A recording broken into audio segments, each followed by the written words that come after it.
ঘড়িতে বাজে 4:45।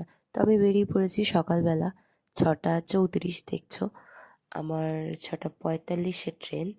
তো ট্রেনে উঠে পড়েছি, ট্রেন ছেড়েও দিয়েছে। তো আমি কোথায় যাচ্ছি দেখতে থাকো ভিডিওটা।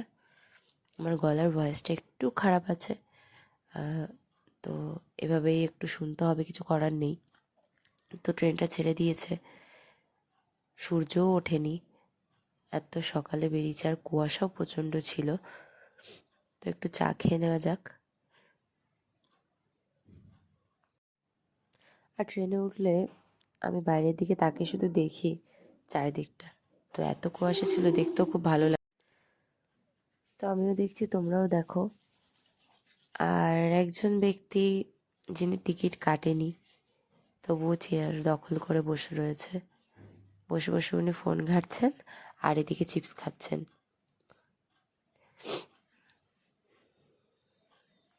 আর একটু বাদে বাদে বলছেন আমি নামবো, আমি বাড়ি যাব। ঠিক আছে, তো দীর্ঘ 3.5 ঘন্টার জার্নি কমপ্লিট করে আমরা কোথায় নামছি দেখো। তো আমি আর বুনু একটু লাস্টে নেমেছি, বাকিরা সবাই নেমে গিয়েছিল। তারপরে আমরা নেমেছি একটা ভিডিও করার জন্য। তো ভুলে যাই, মনে থাকে না। এই যে আমি চলে এসেছি দীঘায়। তো ওখান থেকে ফ্রেশ হলাম, ফ্রেশ হয়ে চলে গেলাম দীঘাতে স্নান করতে। তো পুচকু তো না উঠতেই চাইছে না, নেমেছে তো নেমেছে, উঠতেই চাইছে না। তো তারপরে ফোনটা দিয়ে দেওয়া হয়েছিল, তো বেশি ভিডিও ক্লিপ নেই এখানে। তো তারপরে আমরা স্নান টান করলাম, 1 ঘন্টা মতো স্নান করার পরে চলে গেলাম খাবার খেতে। তো এই যে অনেকক্ষণ স্নান করার পর এবার চলে এলাম হোটেলে খাবারের জন্য। এই যে আমাদের খাবার। তো তারপরে সন্ধ্যায় একটু চা খাওয়া হলো। এই যে আমরা 3 জনেই শুধু চা খেয়েছি, আর কেউ খায়নি। তারপরে মেলায় চলে গেলাম, ওখানে গিয়ে মাছ ভাজা খেলাম। সব মাছ খাইনি, শুধু চিংড়ি মাছ খেয়েছি। তো তারপরে রাত্রের বেলার ভিউ এটা দেখো, কেমন লাগছে দেখতে, সুন্দর না?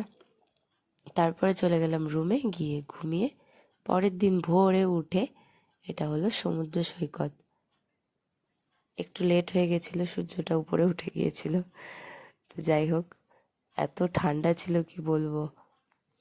তারপরে ওখান থেকে একটু সেলফি তুলে ভিডিও বানিয়ে তারপরে চলে গেলাম মাছের বাজারে, যেখানে মাছ বিক্রি হচ্ছিল আর অনেক মাছ ছিল। ওই সন্ধ্যায় ট্রেনে উঠে পড়লাম। তো ভিডিও এখানে শেষ করছি, টাটা।